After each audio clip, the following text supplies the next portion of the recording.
الذي ترجى شفاعته لكل هول من الأهوال مقترب يا رب بجاه المصطفى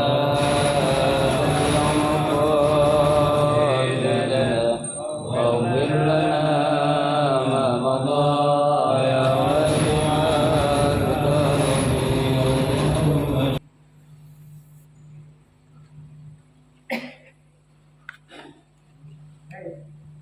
الفاتحة.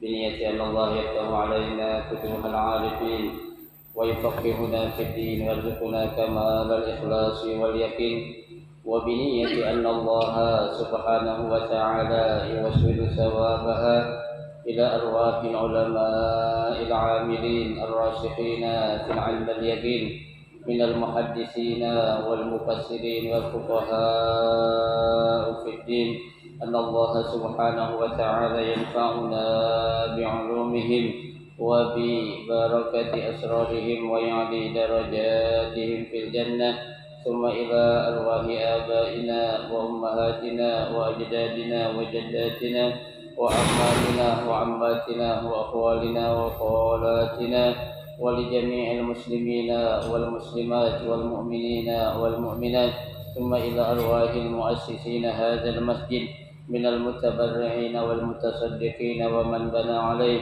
أن الله سبحانه وتعالى يستر عيوبهم ويجعل قبورهم روضة من رياض الجنة، وإلى حضرة النبي المصطفى رسول الله صلى الله عليه وسلم. شيء لله لهم. الفاتحة.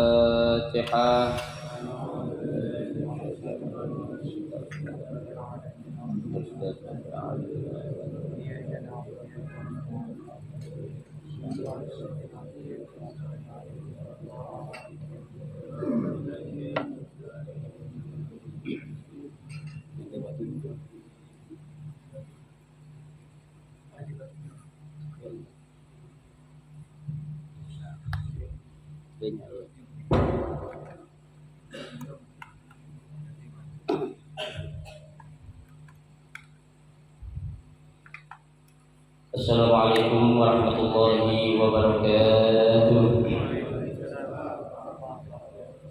Bismillahirrahmanirrahim. Alhamdulillahi rabbil alamin. Wa bihi nasta'inu ala umuri dunya waddin. Wassalatu wassalamu ala asyrafil anbiya'i wal mursalin sayyidina Muhammadin wa ala alihi wa ashabihi ajma'in, amma ba'du. فإن أصدق الحديث كتاب الله تعالى، وخير الهدي هدي رسول الله صلى الله عليه وسلم، وشر الأمور محدثاتها، فإن كل محدثة بدعة، وكل بدعة ضلالة، وكل ضلالة في النار. رب اشرح لي صدري ويسر لي أمري واحلل عقدة من لساني يفقه قولي. آمين. سبحانك لا علم لنا إلا ما علمتنا إنك أنت العليم الحكيم. لا حول ولا قوة إلا بالله العلي العظيم. Para asatidzah, para hujjaj, para sesepuh, bapak-bapak hadirin jemaah majelis taklim Masjidil Islam yang dirahmati dan dimuliakan Allah Subhanahu wa taala. Alhamdulillah, kita bersyukur kepada Allah Subhanahu wa taala. Di pagi hari ini Allah Subhanahu wa taala masih memberikan kepada kita karunia, nikmatnya yang cukup banyak. Di antaranya adalah berupa nikmat sehat wal afiat, nikmat panjang umur, terutama dua nikmat besar yang Allah berikan kepada kita, yaitu nikmatul iman wa nikmatul Islam.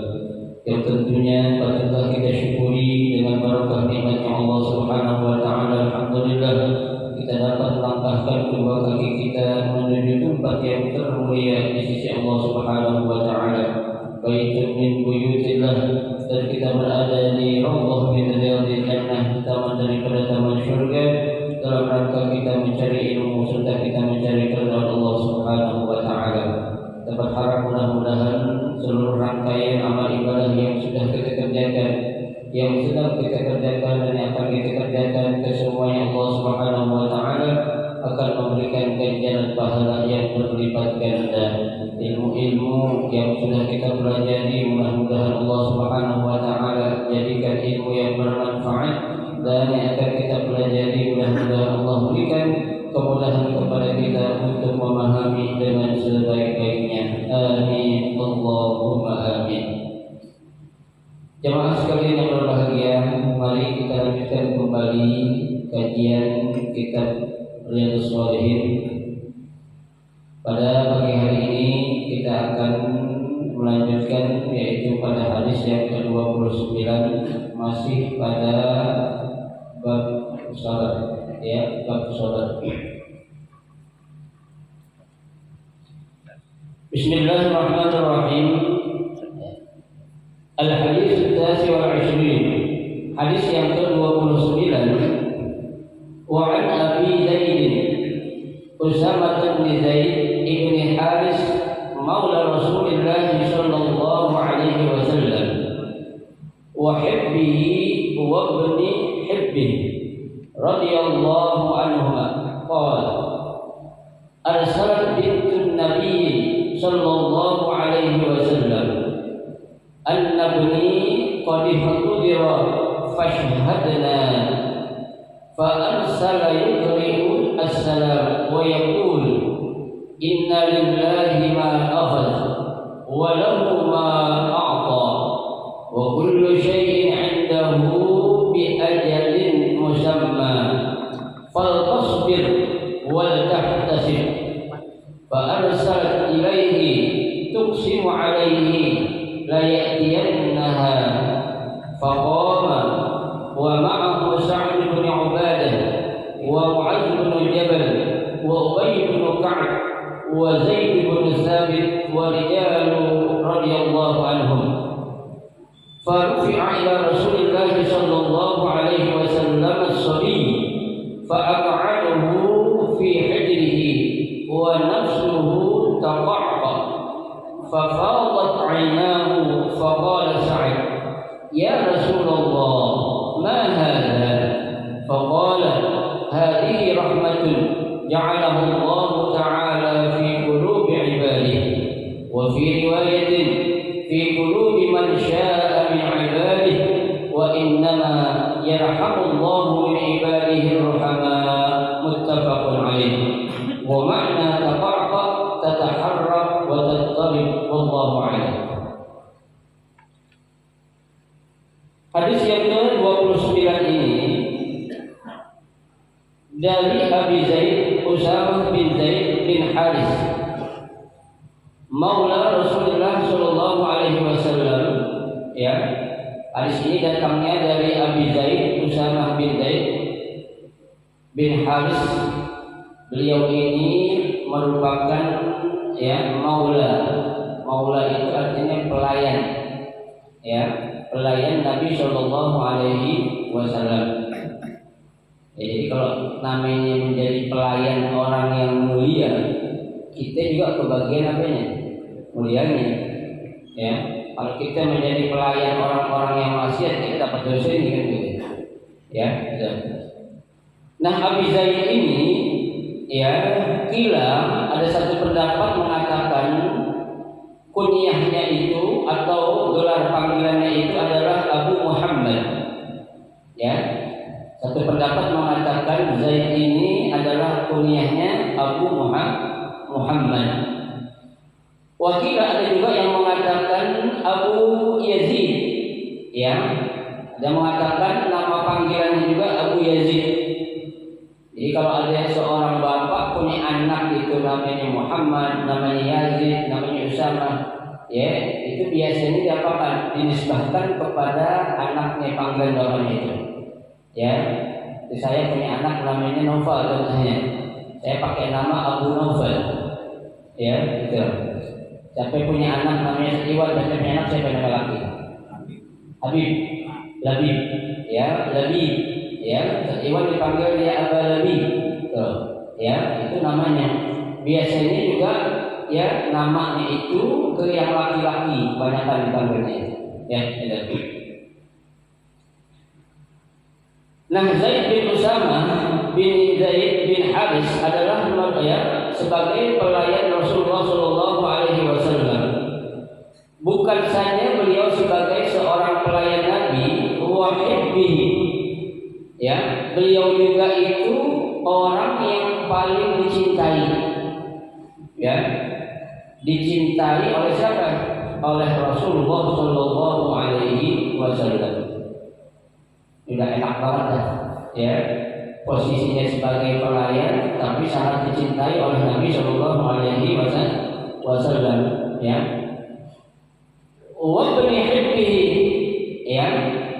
Bukan saja pelayan, bukan saja juga dia orang dikasihi, tapi dia juga merupakan anak angkat Nabi yang paling disayangi. Nabi meskipun punya anak, berapa Nabi anaknya? 7. 7 berapa? 7. Sama anak saya 7 juga. Cuma Rasulullah punya anak 7, yang laki berapa, perempuan berapa? Nah, laki 3, perempuan 4. Gitu. Kadang Nabi dipanggil, sering kita bilang kan, Abul Qasim. Kenapa? Karena anaknya ada namanya Qasim. Gitu. Radhiyallahu anhum, mudah-mudahan Allah meridainya. Qala, beliau bercerita, apa kata Abi Zaid? Arsalat bintun Nabi sallallahu alaihi wasallam. Salah seorang putri Nabi mengutus. Ini putri Nabi yang dimaksud di sini adalah siapa itu namanya? Putri Nabi itu Zainab. Kan anak Nabi ada yang namanya siapa? Zainab. Nah, putri Nabi yang bernama Zainab itu mengutus orang untuk datang kepada siapa? Kepada Nabi Shallallahu Alaihi Wasallam. Ngapain nih? Putri Nabi yang bernama Zainab itu mengutus orang kepada Nabi. Tentu ada suatu apa? Tugas.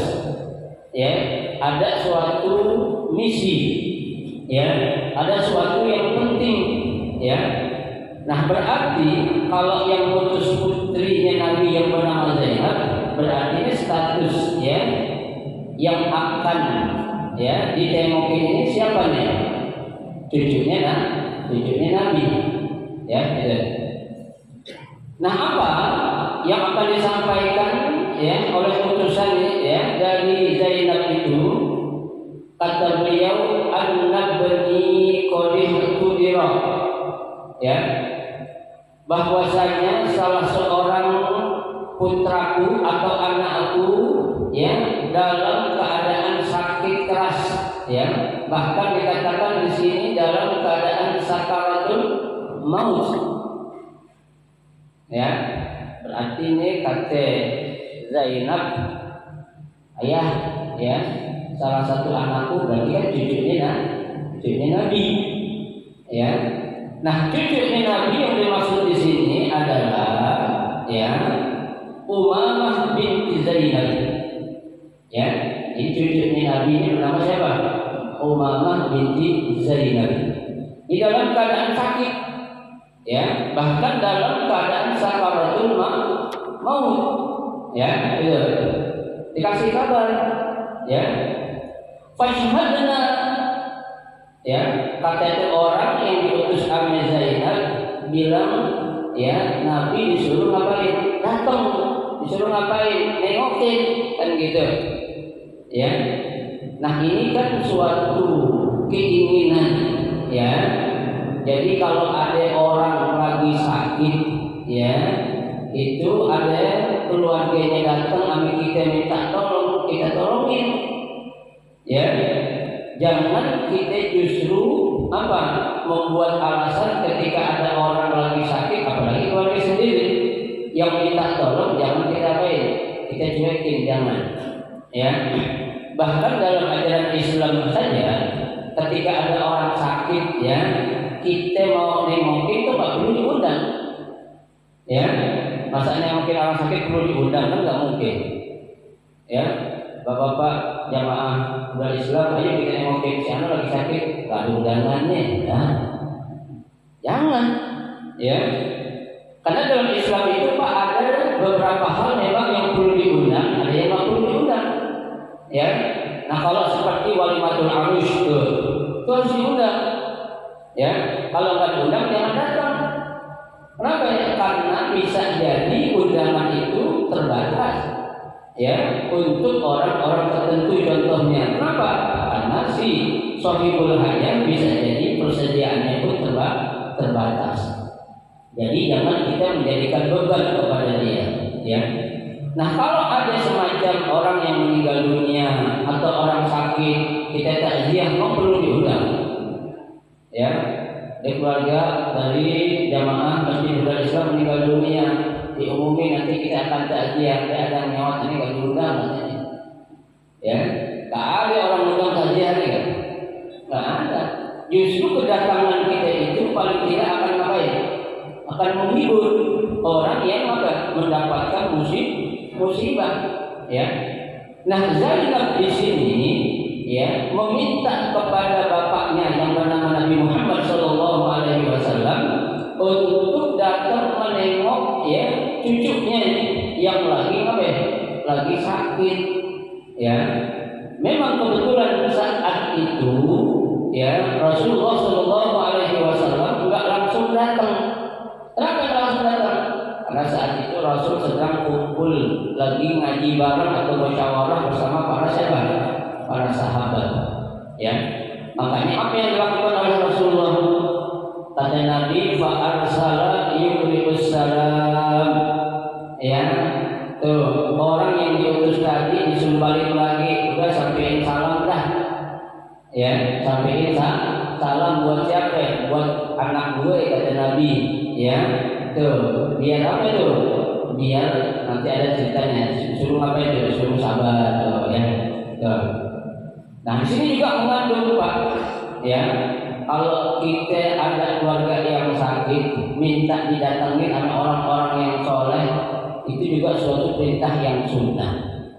Ya, orang-orang yang baik tuh bisa jadi ini kan bisa mengobati ya penyakit yang kadang orang lain tidak bisa. Ya, minimal doa orang soleh kan udah pasti bakal diterima oleh Allah. Ya, banyak sering kita lihat itu kalau ada orang lagi sakit di rumah, ya datang ke rumah para kiai atau para ustadz atau ustazah, datang panggil ustadz kiai, tolong tengokin anak-anaknya panas banget tuh badannya. Nah, gitu. Ya, kita ambil aja air, bacain Fatihah, insya Allah kalau kita yakin sembuh, kan gitu. Ya, kenapa? Yang dilihat kesolehannya ini orang, bukan disuruh ngobatin. Ya, ntar kalau ya disuruh ngobatin jadi dipanggil dukun gitu. Ya kan? Dari ustaz, dari kiai jadi dipanggil dukun. Kenapa? Bisa nyembuhin orang sakit tuh panggil tuh buhori, bisa nyembuhin orang sakit katanya. Waduh. Ya, saya repot kan gitu. Ya dapat gelar baru saya.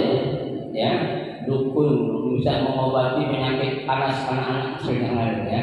Ya.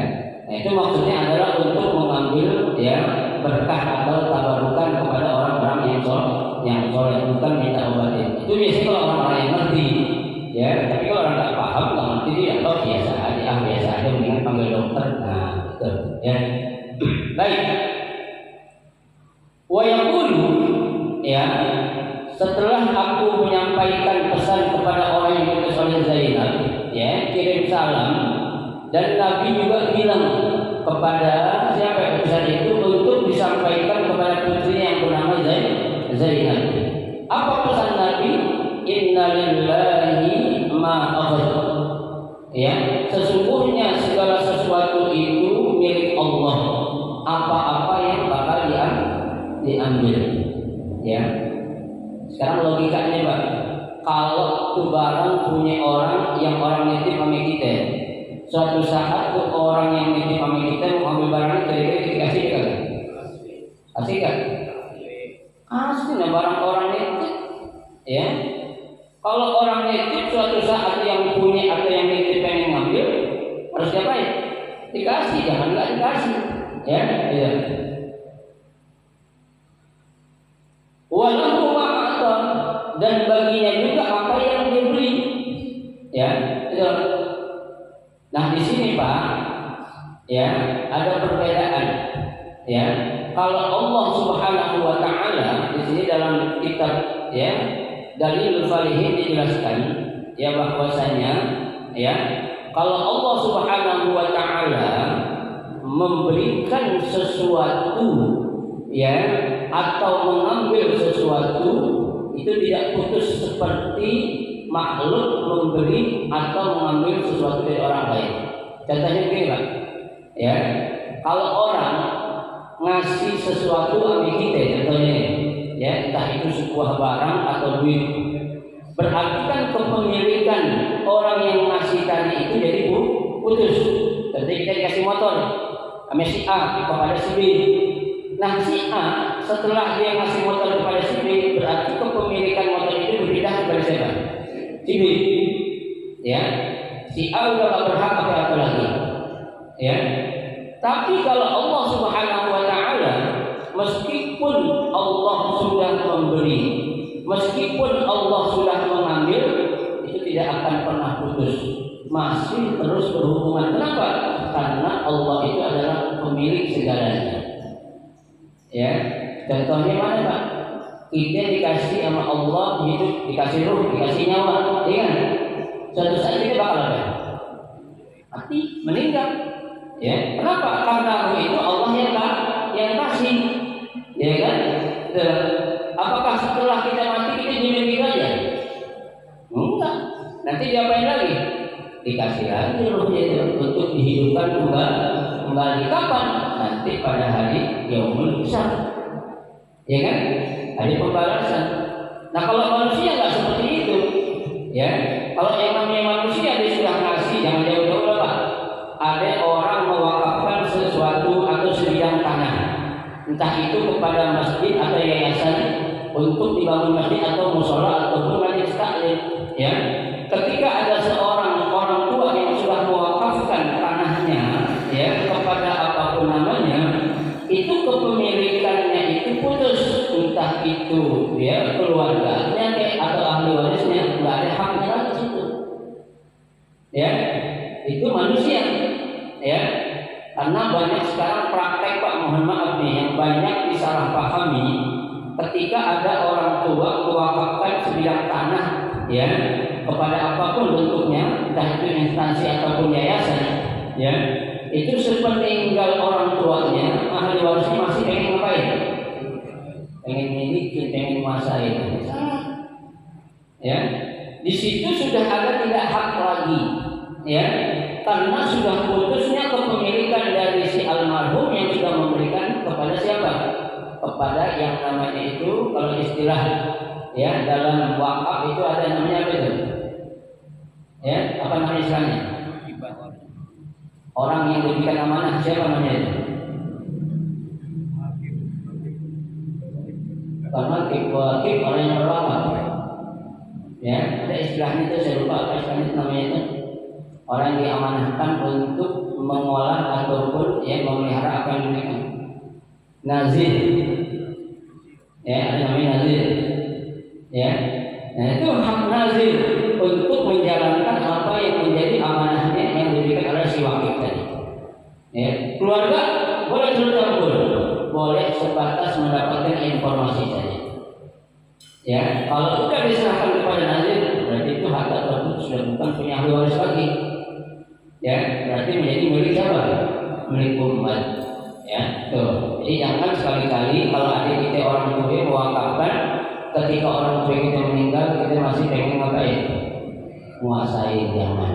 Ya, udah serahkan. Itu pahalanya kan bakal terus ngalir, ya, menjadi sedekah ya.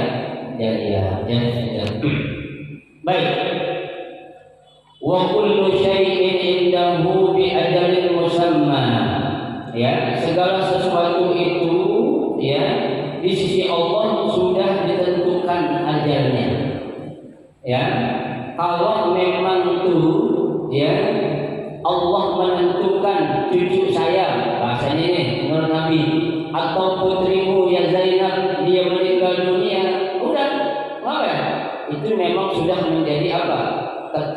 ketentuan Allah Subhanahu wa taala. Ya, idza jaa ajaluhum la yastaqiluna sa'atan wa la yastaqdimun. Ya. Apabila ajal seseorang sudah datang atau sudah tiba, la yastaqiluna sa'atan, enggak akan bisa dimundurin meskipun apa? Sejengkal aja, semenit aja, sedetik aja bisa, enggak bisa. Ya, itu sudah menjadi ketentuan Allah. Wa la yastaqdimun, atau minta dimajuin boleh? Enggak bisa. Ya. Orang Allah pengen wafatin hari Sabtu. Ya, pengen dicepetin minta dinikmat aja kan? Bisa? Oh, bisa. Emang nyawa itu urusan kita. Ya, ulir ruhu min amri Rabbi. Ya, yang namanya roh itu, nyawa itu adalah urusan siapa? Urusan Allah. Ya, bukan urusan kita. Ya. Nah, kalau kita mengatakan roh nyawa itu bisa kita atur, emang malaikat Israel kita yang nyuruh. Ya kan? Malaikat Israel itu atas suruhan siapa? Allah. Ya, itu kan nama-nama orang tuh manusia itu udah ada daftarnya, Pak. Ya, ibaratnya orang tuh udah ada antriannya. Kita nomor berapa yang bakal dipanggil sama Allah? Tahu gak kita? Gak tahu. Ya, kita hanya nunggu giliran apa? Gilirannya aja. Antrian udah masuk belum ya? Udah masuk antrian. Tinggal nunggu giliran kapan ini. Ya kan? Udah tahu bur kita bahasa Arab, kita udah tahu bur udah antri. Ya. Antrian itu ada orang Indonesia, ada orang itu, ya kan? Ada bagi-bagi lagi sama Allah, ada orang apa namanya ini, ya, warna putih katanya, ya. Jadi bagi-bagi kelompok-kelompoknya sama Allah itu, ya. Tinggal kita nunggu gilirannya aja.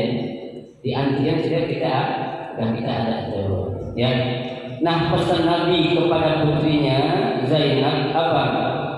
Fal tasbir, ya. Maka bersabarlah, ya, sabar. Jadi kalau memang Allah sudah menentukan, ya, cucuku atau putrimu meninggal dunia, sabarlah, ya. Ini memang yang namanya sabar, Pak. Sesuatu yang gampang diucapin tapi berat untuk dilaksanain, ya. Itu sabar gak istri itu meninggal? Sabarnya mah, ya. Sabar gak? Ya sabar. Bini meninggal sabar kita, ya kan? Kenapa sabar? Nah, dari yang lain kalau ada jiwa, ya, sabar. Orang kita yang itu sabar jangan, ya. Sabar kenapa? Karena ketika ada seorang anak yang meninggal dunia, kalau dia belum balik, nanti itu anak bakal menjadi apa? Menjadi celengan kita, ya, menjadi investasi kita, ya. Itu anak nggak bakal masuk ke dalam surga kata Nabi sebelum tuh anak dia melihat orang tuanya ada di dalam surga. Dia bakal nungguin di pintu surga, mana nih bapak gue, mana nih bapak, mana nih ayah, mana nih papi, gitu. Ya, mana nih mami, mana nih nyak gue, mana nih emak gue, ya. Kalau tuh anak belum melihat kedua orang tuanya di surga, dia belum bakal mau masuk mana? Surga. Waliyadzubillah, kalau tuh orang tua begitu dilihat anaknya di neraka, tuh anak bakal mintain syafaat kepada Allah dan kepada Rasulullah, ya. Kata tuh anak, ya Rabbi, ya, wahai Tuhanku, isfa' li abi wa ummi, ya, berilah bantuan pertolongan kepada bapak dan ibuku. Tuh, ya, kalau tuh anak meninggal dunia dia belum balik, ya, kalau tuh anak meninggal dunia udah balik, dia anak soleh, sama, dia bakal meminta ampun juga, ya. Saya nggak bisa, saya nggak rela ya Rob melihat orang tua aku berada di mana? Dalam neraka, ya. Dia minta lantaran yang minta anak kecil, kira-kira kalau anak kecil yang minta dikabul nggak? Oh, boleh. Kenapa? Terus ini kagak. Kalau anak soleh yang minta dikabul nggak? Oh, boleh. Kenapa? Dekat sama Allah, ya. Itu Itu makanya perlunya kita punya anak yang soleh dan soleh itu begitu bakal menjadi apa? Penolong kita juga nanti di hari akhir. Ya, nggak apa-apa lah Pak, kita jadi anak capek-capek dulu sekarang nih. Ya, nggak apa-apa lah kita keras sedikit sama anak, bukan kita galak, tapi dalam rangka untuk kebaikan itu anak. Ya, itu kenapa? Karena mendingan kita nangis sekarang ketimbang kita nangis nanti lah. Ya, mendingan kita nangis di dunia ketimbang kita nangis di alam kubur nanti. Ya, nangis di dunia insya Allah kita bakal menikmati bahagia nanti begitu kita di alam kubur atau di alam akhirat nanti. Ya, ketimbang kita sekarang ketawa-tawa biarin aja dah, namanya juga anak kecil. Nah, ini bahaya. Ya, kalau ada istilah kata biarin aja namanya anak kecil, nanti itu anak akan keterusan. Ya, kita nggak biasa untuk didik ke jalan yang benar, ya udah dia keenakan. Nanti itu anak bakal protes sama kita Pak.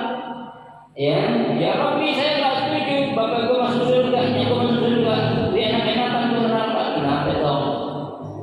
Waktu di dunia, ya kata itu anaknya saya dicuekin aja Allah. Ya, bapak saya, ibu saya rajin hadir majelis taklim, ngaji sana sini, tapi saya dijamin aja. Jangankan diajak, dikasih tahu aja juga kagak. Bisa protes ya Pak? Bisa Pak.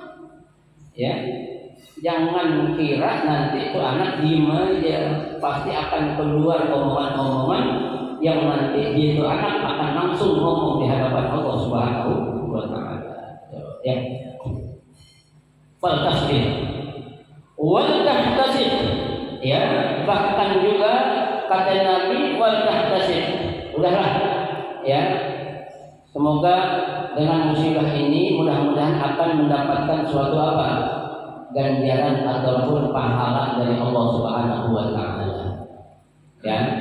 Jadi yang namanya sabar itu Pak akan kelihatan kita ini sabar atau enggak saat Allah pertama kali uji kita. Ya, memang berat Pak. Kalau ujian yang pertama kali kita dapat itu berat tuh. Ya. Makanya Nabi sabdakan as-sabru 'inda sadmatil ula.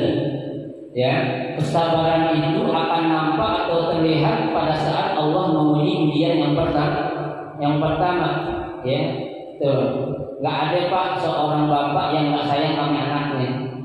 Gak ada Bu seorang anak yang gak sayang sama anaknya. Pasti bakal kalau dia meninggal pasti bakal apa ya? Bakal sedih. Ya, nanti kita lihat apa yang dilakukan oleh Rasulullah SAW. Ya. Nah, setelah itu orang kembali utusan yang diutus oleh Zainab ya kepada Nabi segera nyampaikan salam dan memberikan pesan untuk selalu sabar dan mengharap pahala dari Allah.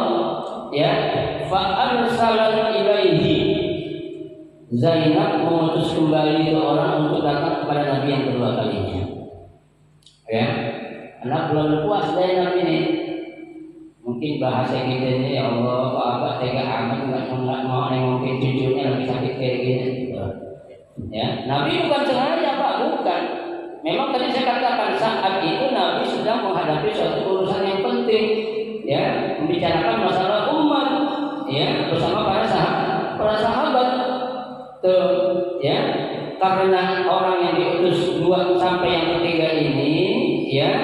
Orang itu sampaikan kepada Nabi tuksimu alaihi.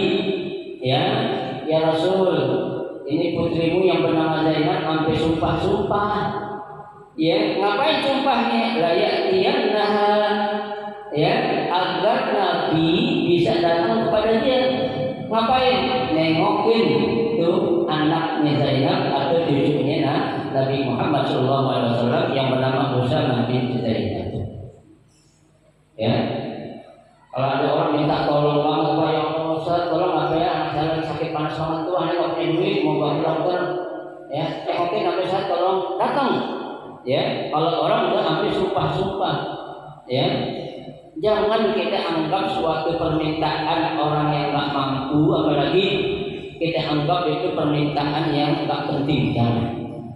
Ya, di sini diajarkan mengandung hikmah. Kalau ada orang minta tolong, jangan melihat orang yang minta tolong itu. Ya, jangan pernah kita pamrih. Ya, siapapun orang yang minta tolong, kaya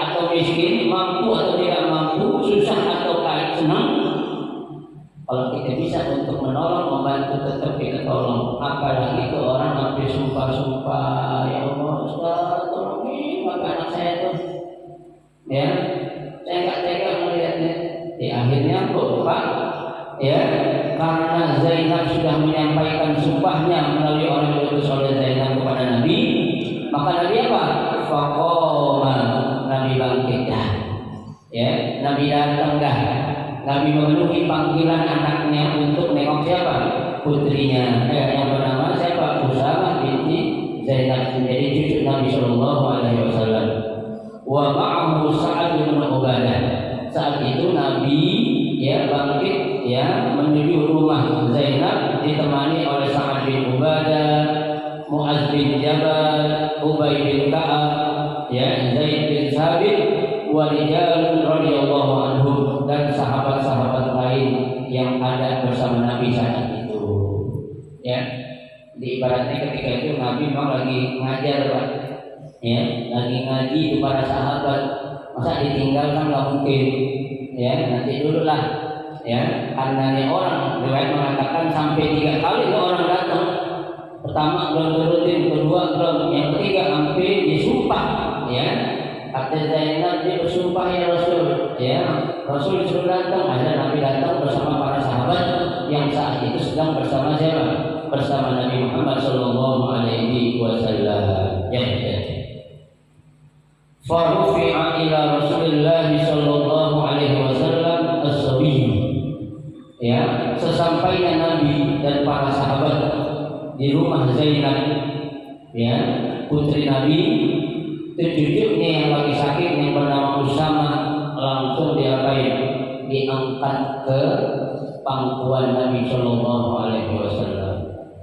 Ya, diangkat ke pangkuan Nabi. Fa'aqadahu fi hijrihi. Ya, begitu dia baik. Sekali diangkat dia baik di pangku, ya dibopong oleh Nabi. Wa nafsuhu taqaqqa. Ya, saat Nabi menggendong atau memangku cucunya itu, napasnya cucu sedang apa istilah kita lagi ngap-ngapan lah. Ya, tuh lagi terbatas-batas tuh. Ya, napasnya lagi apa? Kalau orang lagi sakaratul maut gimana Pak? Gitu ya. Nah, melihat kondisi ya yang dialami oleh cucu Nabi yang bernama Usamah bin Zainab itu, faqadat ainahu, spontan Nabi mengeluarkan air mata. Enggak tega, ya. Enggak tega Pak, kita lihat cucu anak kita kayak gitu. Ya, kita lihat sedih gitu. Sedih dong. Ini orang kalau melihat orang yang dicintai, yang disayangi, ngapain-ngapain di dalam ini, harus dipertanyakan ini nih. Ya, anaknya meninggal, orang tuanya meninggal, nggak ada sedih sama sekali. Lu nggak ada sedih, cuma biasa katanya. Lah, bukan masalah biasa. Ya, timbulnya rasa sedih terhadap orang yang kita cintai mendapatkan musibah itu suatu sunnatullah. Ya, kita nggak sedih, kita nggak nangis bukan berarti kita kuat, salah. Ya, tuh. Nah, makanya di sini para sahabat ketika melihat Nabi meneteskan air mata, ya Nabi nangis, ya faqala saat bertanya, ya ditanya kepada siapa? Kepada Rasulullah Shallallahu Alaihi Wasallam. Ma hadza? Ya, dijelaskan bima yabkika ya Rasulullah. Ya, gerangan apa yang menyebabkan kamu nangis? Ya, istilah kate, kamu kan sering ngajarin kami ya Rasul, kalau ada orang meninggal dunia jangan nangis. Ya, sahabat rupanya salah paham Bapak Ibu sekalian. Nabi bukan nangis, istilahnya nangis apa itu? Nangis meratap, bukan. Ya, tapi nangis yang dirasakan oleh Nabi itu memang spontan Pak. Ya, rasa cintanya kepada seorang cucunya, ya, yang saat itu, ya, kondisi yang memang sangat-sangat menyedihkan, itu spontan. Waktu dipopong ditaruh di pangkuan Nabi langsung ngapain? Tetiskan air mata itu. Ya, yang nggak boleh kalau kita nangis meratap tuh, ya. Tapi ya Allah, Tuhan tega banget, anak lagi lucu-lucunya, kenapa engkau cabut ya Allah? Itu nggak boleh itu. Itu anak lagi pinter-pinternya, anak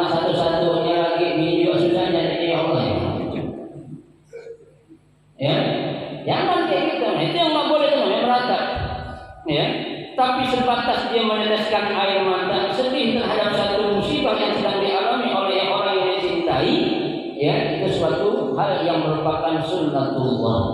Ya, akhirnya Nabi menjelaskan dan ya itu karena sahabat nanya, Nabi jelasin apa kata Nabi, faqala hadhihi rahmatun ja'alaha Allah ta'ala fi qulubi ibadihi. Kata Nabi, nangis yang aku lakukan di sini ya dalam arti apa? Merupakan rahmat, merupakan ciri tanda kasih sayangnya Allah Subhanahu wa taala yang Allah jadikan di dalam hati seorang hamba-Nya. Ya, ini bukan nangis dibuat-buat, bukan.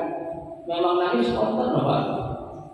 Ya, itu orang kalau melihat sesuatu orang lain yang dia cintai dapat musibah, dia biasa-biasa aja. Tadi saya bilang itu dipertanyakan aja. Orang tua ini meninggal di Girang. Ya, bapak ibunya meninggal di Girang, alhamdulillah. Bapak Girang. Nah, katanya. Nah, yang bisa beli motor baru kan begitu. Ya, bisa beli mobil Pajero baru kan begitu. Ya.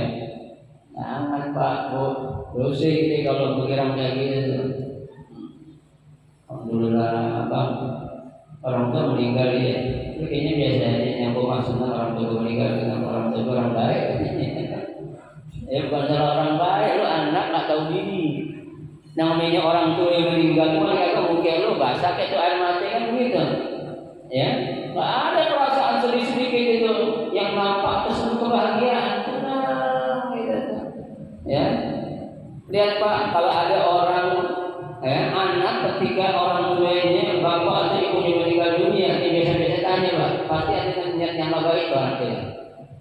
Ya, ini Nabi ambil cucunya, ibarat kata Nabi ngarepin apa sih cucunya? Nggak ada yang diharapkan. Ya, ini nangisnya Nabi karena ya dalam Islam itu ada namanya hubbul atif. Ya, cinta atau kasih sayang yang memang itu ya sudah tertanam di dalam hati seorang. Ya, nah kalau hubbul atifi di sini tuh nggak bisa hilang.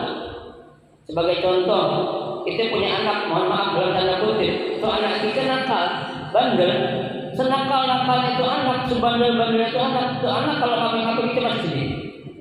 Betul nggak Pak? Betul nggak? Betul. Kalau ada orang tua punya anak nakal, tuh anak apa-apa dibilang dia rasa tuh anak bandel deh, tuh anak orang punya tanya-tanya itu, ya, ya Allah, kenapa sih toh ngelakuin kayak gitu toh? Kan ayah udah bilang, abah udah bilang jangan bergaul sembarangan orang kan gitu. Pasti nasihat jangan dirasain, ya. Nah, anak bandel banget tuh disapain. Disumpahin malah, sumpah biar mampus dari itu. Jangan Pak, hati-hati. Omongan orang tua itu keramat Pak. Ya, doa ulwalid ala walad kadoa il anbiya ala ummatihi. Doa orang tua kepada anak-anaknya seperti doanya para nabi kepada umatnya. Ya.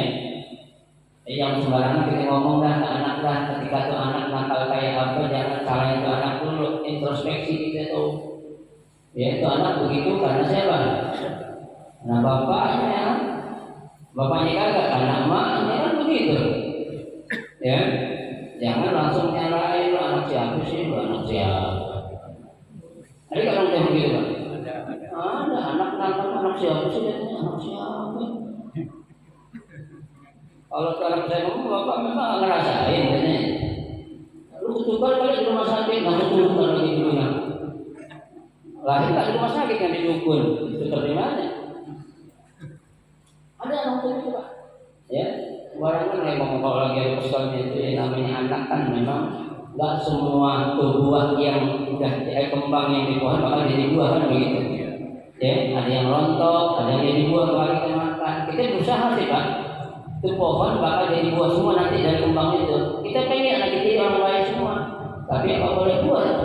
Ya, itu adalah suatu cobaan ataupun ujian dari Allah Subhanahu Wa Taala. Ya, nah, apa yang dialami oleh Nabi sedih kepada cucunya yang sedang mendapatkan musibah sehingga menjadikan para sahabat bingung kok kenapa ya Nabi nangis? Baru kemudian saya lihat Nabi nangis. Kata Nabi, Nabi, ya, sedihnya aku, nangisnya aku lantaran ini merupakan satu rahmat kasih sayang yang Allah Subhanahu wa taala jadikan di dalam hati seorang hamba. Dan jauh-jauh Pak, kita kalau orang Islam yang normal, iman kita ada Pak, kita kalau sedang disebut nama Nabi ini kan Nabi, ya, kalau kita punya iman, lagi asyrafah itu dibacain mahallul qiyam, ya, seorang yang memimpin mahallul qiyam membacakan, ya, anta syamsun anta badrun anta nurun fawqa nuri anta misbahus suduri. Ya, kenapa? Karena kita ingat, kita menghayati apa yang kita baca, padahal kita melihat Nabi juga. Iya, pernah kita melihat Nabi dalam mimpi kan? Belum. Tapi kita ingat kebaikan-kebaikan jasa yang dilakukan oleh Rasulullah kepada kita. Itu menyebabkan kita ada punya rasa sedih yang tidak baik. Wa fi riwayatin, dalam riwayat dikatakan fi qulubi man syaa'a min ibadihi, Allah akan menciptakan atau menjadikan, ya, rasa kasih sayang, ya, di dalam hati orang-orang yang Dia kehendaki dari hamba-Nya. Ya. Jadi enggak semua orang memang Tuhan, ya, Allah kasihkan punya sifat apa ya? Rasa kasih sayang. Ada orang cuek aja. Tadi itu orang tua meninggal dicuek, bini meninggal dicuek, anaknya meninggal dicuek aja. Ya. Biasanya kita kan kalau ada apa-apa yang kita rasakan itu suatu kesedihan, ya, kita mau bicara aja susah, ya kan? Bicara aja kita susah. Kenapa? Karena apa ya? Terbawa dengan rasa kesedihan yang memang spontan timbulnya itu, bukan kita buat-buat. Ya, kita contohnya lagi melaksanakan acara haul orang tua kita selaku anak sambutan atas nama Sohibul Hajah, Sohibul Bait, kan kita hadir, ya. Ketika kita mengucapkan terima kasih kepada para alim ulama, para asatidzah, para jamaah sekalian dalam acara haul orang tua kami almarhum. Nah, kita mulai ingat kebayang di muka kita. Kenapa? Jasa-jasa baik yang pernah yang pernah orang tua berikan kepada kita. Ya. Yang bikin kita nangis juga jasa apa tuh? Kejelekan atau dosa yang pernah kita lakukan kepada orang tua kita, itu yang bahkan menjadikan kita itu merasa sedih. Ya. Baik. Wa innama yarhamullahu bi ibadihi ar-rahama. Ya, sesungguhnya Allah Subhanahu wa taala akan memberikan kasih sayang kepada hamba-hambanya yang memiliki rasa kasih sayang. Ya, jadi kalau orang nggak punya sifat kasih sayang, Allah nggak bakal kasih kasih sayang dalam diri seseorang. Ya, makanya dikatakan irhamu man fil ard yarhamkum man fis sama. Ya, ya, kasih sayangilah kamu kepada makhluk yang ada di bumi, maka sungguhnya Allah akan memberikan kasih sayang, ya, kepadamu dari makhluk-makhluk yang ada di mana? Yang ada di langit. Para malaikat akan mengasih sayangi kita, ya. Para nabi meskipun mereka sudah pada meninggal dunia tetap memberikan kasih sayang kepada kita. Kalau kita punya rasa kasih sayang kepada orang lain, ya. Jangan kita cuek sama orang lagi kesusahan, cuekin aja biar dirasa. Ya, aku pikirin kalau dia boleh ya, jangan. Ya kan, selama kita masih bisa membantu Pak, kita bantu. Pak bantu pakai duit, pakai pikiran nggak bisa, pakai tenaga nggak bisa ngapain? Doa nggak bisa ngapain? Mampus mendingan udah, nggak bisa semuanya, ya. Jadi nggak bisa, tenaga nggak bisa, pikiran nggak bisa, doa nggak bisa ngapain? Udah, itu ya, itu yang muttafaqun alaih. Hadis ini diriwayatkan oleh Imam Bukhari. Wa makna taqaqu tataharram wa tastarib. Ya, ya, maksud dari taqaqu itu adalah apa? Entar sebentar nafas, entar enggak, gitu. Ya, ya, setengah-setengah, ya. Kayak orang lagi apa sih? Emang susah dah. Kayak orang kalau dulu yang lagi kena COVID ini.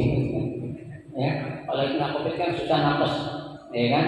Nah, itu yang dialami oleh cucu Nabi yang bernama Usama, ya, anak dari ya putri Nabi yang bernama Siti Zainab yang mengalami sakit dan penderitaan yang luar biasa. Ya. Nah, dari hadis ini Pak bisa kita ambil hikmah. Ya, yang pertama, satu, saat ada orang yang minta tolong sama kita, siapapun orangnya kita harus tolong. Kita harus bantu sebisa kita yang bisa kita bantu.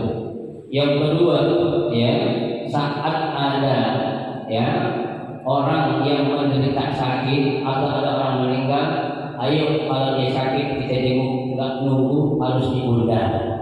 Kalau dia meninggal dunia, ayo kita bertakziah, jangan kita nunggu diundang. Nggak semua orang datang ke kita atau orang kita datang ke orang harus ada undangan yang nggak perlu. Ya, itu undangan dari Allah lah. Kita salat jamaah kan ada undangannya Pak. Ya, di Islam setiap salat ada undangan yang bikin jamaah sini.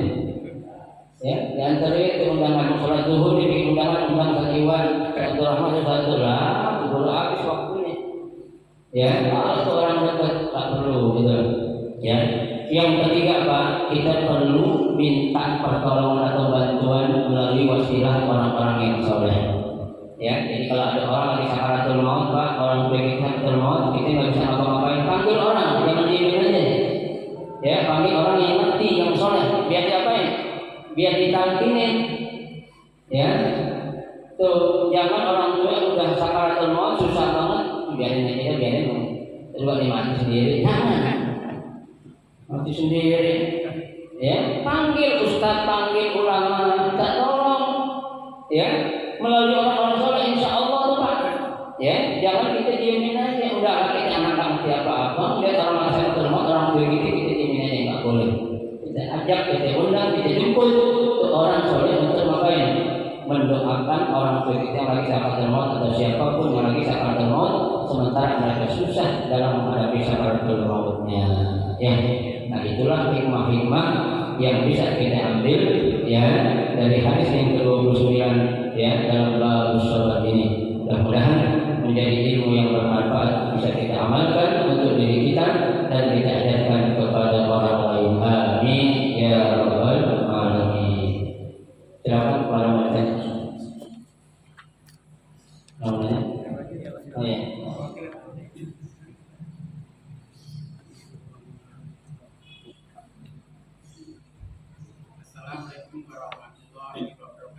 Waalaikumsalam warahmatullahi wabarakatuh.